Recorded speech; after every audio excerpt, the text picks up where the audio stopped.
आता ना एक गोष्ट नक्की होणार आहे आणि ती म्हणजे कमेंट बॉक्समध्ये तुम्ही कमेंट करणार आहात की मेष नाही, वृषभ नाही, डायरेक्ट कुंभ राशीचं राशी भविष्य घेऊन कसं काय तुम्ही आले बाबा? कुंभ राशीवर काय खास प्रेम आहे का तुमचं? तर तसं नाही आहे. हे बघा मंडळी, कुंभ राशीच्या व्यक्तींची 7.5 सुरू आहे. आता 7.5चा शेवटचा टप्पा सुरू आहे. शेवटच्या टप्प्याचं शेवटचं वर्ष सुरू आहे असं आपण म्हणूया. आणि काही महिन्यांचा प्रश्न आहे. हत्ती गेला आणि शेपूट राहिलेले. त्यांनी एवढा त्रास काढला आहे आता गेल्या काही वर्षांमध्ये ना, की मला असं वाटतं की त्यांनाच सगळ्यात आधी दिलासा देण्याची गरज आहे. आणि हा ऑगस्ट 2026 जो आहे ना, तो खरंच दिलासादायक असणार आहे कुंभ राशीसाठी. म्हणून कुंभ राशीचा व्हिडिओ आधी बनवते, बाकी व्हिडिओ घेऊन पण येणार आहे. तर आता वळूया कुंभ राशीकडे. कुंभ राशीसाठी ऑगस्ट 2026 जो आहे ना, तो काही बाबतीमध्ये चढउतार जरी असले तरी पण 7.5चा शेवटचा टप्पा असल्यामुळे काही गोष्टीमध्ये तुमच्यासाठी सकारात्मक ठरणार आहे. आता एक एक करून बोलूया. सगळ्यात आधी बोलूया आर्थिक स्थितीबद्दल. तसं तर आर्थिक स्थिती संमिश्र राहणार आहे, म्हणजे काय अचानक तुम्हाला कुठून लॉटरी वगैरे लागणार आहे असं काही घडणार नाही आहे. पण महिन्याच्या सुरुवातीपासूनच तुमचे उत्पन्नाचे जे स्रोत आहेत ते चांगले राहतील. तुम्ही याआधी काही गुंतवणूक केली असेल तर त्यावर चांगला परतावा मिळू शकतो. त्याचबरोबर खर्चाचं प्रमाण जरी वाढणार असलं तरी तुमची प्राप्ती जी आहे तीसुद्धा चांगली असणार आहे. त्यामुळे तो ताण कमी जाणवेल तुम्हाला, खर्चाचा ताण. पण या महिन्यात ना कोणताही मोठा आर्थिक निर्णय किंवा मोठी गुंतवणूक करताना तज्ज्ञांचा सल्ला नक्की घ्या. आणि सगळ्यात महत्त्वाची टीप कुंभ राशीच्या लोकांसाठी आहे की पैशाची देवाणघेवाण करताना थोडं सावध राहा बाबा. अगदीच विश्वास ठेवून कुणाला तरी पैसे देताय, जवळचा मित्रच आहे, खूपच जवळचं नातं आहे, तर मग खूपच तुम्हाला जर इमोशन्स तिथे महत्त्वाचे असतील तर पैसे गेले असं समजा. पण शक्यतो तुम्ही जर तिसऱ्या ठिकाणी पैसे देताय तर सावधगिरी बाळगा. ऑगस्ट महिना करिअर आणि नोकरीच्या दृष्टीने तुमच्यासाठी शुभ असणार आहे बरं का. यशाचा काळ म्हणावा लागेल. जर तुम्हाला नोकरी बदलायची असेल तर त्या दृष्टीने तुम्ही पूर्ण प्रयत्न करा. चांगल्या संधी मिळू शकतात असं ग्रहमान तरी आहे. आता ऑफिसमध्ये तुमच्या कामाचं कौतुक होईल, त्यामुळे पदोन्नतीचे योग आहेत. वरिष्ठसुद्धा खुश राहतील. गेल्या काही दिवसात तुम्हाला ऑफिसमध्ये खूप त्रास झाला असेल, खूप तणाव तुम्हाला झाला असेल, किंवा टार्गेट्स आहेत खूप, किंवा खूपच कलिग्सचा पण त्रास होतो आहे, वरिष्ठांचा पण त्रास होतो आहे, असा अनुभव या गेल्या काही वर्षांमध्ये तुम्ही घेतला असावा. पण आता ही परिस्थिती थोडी सुधारणार आहे हे लक्षात ठेवा. त्यामुळे तुमचे जे नकारात्मक विचार झालेले ते सगळ्यात आधी बदला. आता पदोन्नती किंवा नवीन जबाबदाऱ्या हे सगळं मिळण्याचे संकेत ग्रह तरी देत आहेत.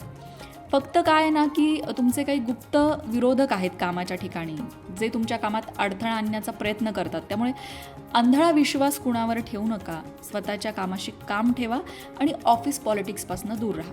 आता जे व्यापार करतायत किंवा व्यवसाय करतायत त्यांच्यासाठी सांगायचं झालं तर व्यापाऱ्यांसाठी या महिन्याचा पूर्वार्ध जो आहे, म्हणजे पहिले 15 दिवस ज्याला म्हटलं जातं, तो काहीसा आव्हानात्मक असू शकतो. पण 17 ऑगस्ट नंतर जेव्हा ग्रहमान बदलेल तेव्हा व्यवसायातल्या अडचणी दूर होतील आणि व्यवसायसुद्धा गती पकडेल. परदेशाशी संबंधित जे व्यापार करतात त्यांच्यासाठी हा काळ फायदा देणारा सिद्ध होऊ शकतो. भागीदारीमध्ये व्यवसाय करत असाल तर जो कोणी तुमचा भागीदार आहे त्याच्यासोबत पारदर्शकता ठेवा आणि कायदेशीर कागदपत्रं जी आहेत ती काळजीपूर्वक तपासा. आता वळूया कौटुंबिक स्थितीकडे. कौटुंबिक जीवनात काही चढउतार तुम्ही मागच्या काही वर्षांमध्ये पाहिलेत. कुटुंबातील सदस्यांमध्ये बरेच वैचारिक मतभेदसुद्धा याआधी झालेत. पण तुमचा समजूतदारपणा घरातलं वातावरण शांत ठेवण्यासाठी नक्कीच मदत करतो नेहमीच, आणि तो या महिन्यातसुद्धा करणार आहे. या महिन्याच्या उत्तरार्धात म्हणजे शेवटचे 15 दिवस म्हणूया, भावंडांचं आणि नातेवाईकांचं तुम्हाला उत्तम सहकार्य मिळणार आहे. घरातलं वातावरण ना आता हळूहळू आनंदी होणार आहे, ते जाणवेल तुम्हाला.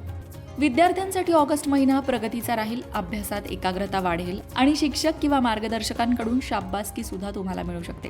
जे विद्यार्थी उच्च शिक्षणासाठी किंवा स्पर्धा परीक्षांच्या तयारीत आहेत, काही जण परदेशात जाण्याचा प्रयत्न करतात, अशा सगळ्याच विद्यार्थ्यांसाठी त्यांच्या प्रयत्नांना यश देणारा हा महिना ठरू शकतो.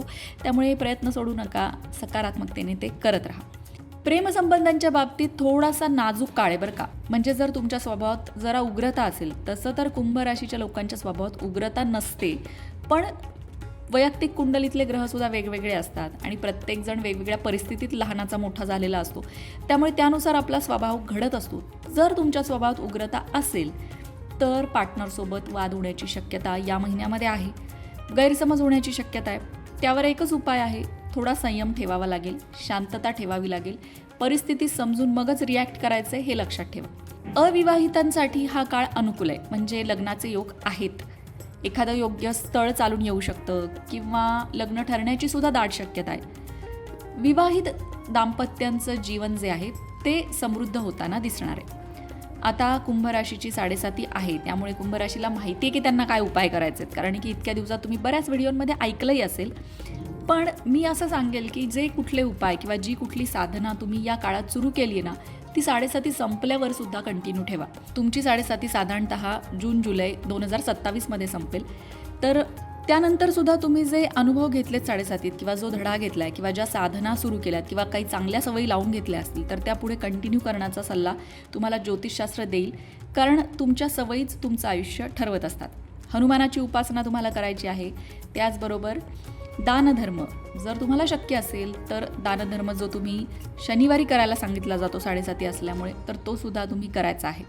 आता साधारणतः ग्रहमान जे असतं ना, की ऑगस्ट महिन्यात कोणते ग्रह राशी परिवर्तन करतायत त्यानुसार हे राशी भविष्याचे अंदाज वर्तवले जातात. काहींना यापेक्षा वेगळा अनुभव येऊ शकतो निश्चित, कारण तुमच्या वैयक्तिक कुंडलीमध्ये ते ग्रह कोणत्या स्थितीमध्ये आहेत, तुमच्यासाठी शुभ आहेत की अशुभ आहेत, यावर ते थोडंफार अवलंबून असतंच. त्यामुळे पण साधारणतः कुंभ राशीसाठी ऑगस्ट महिना कसा जाईल याचा अंदाज आपण आजच्या या व्हिडिओमध्ये घेतला. व्हिडिओ तुम्हाला आवडला असेल तर कमेंट करून नक्की सांगा. आणि आता यानंतर कोणत्या राशीचं भविष्य घेऊन येऊ ते सुद्धा सांगा. अशाच प्रकारच्या माहितीपूर्ण व्हिडिओंसाठी लोकमत भक्ती चॅनलला सबस्क्राईब करा आणि बेल आयकॉनवर सुद्धा क्लिक करा, म्हणजे आमच्या नवनवीन व्हिडिओचं नोटिफिकेशन तुम्हाला मिळत राहील. तसंच योग्य आध्यात्मिक मार्गदर्शनासाठी लोकमत भक्तीच्या फेसबुक पेजला फॉलो करायला विसरू नका.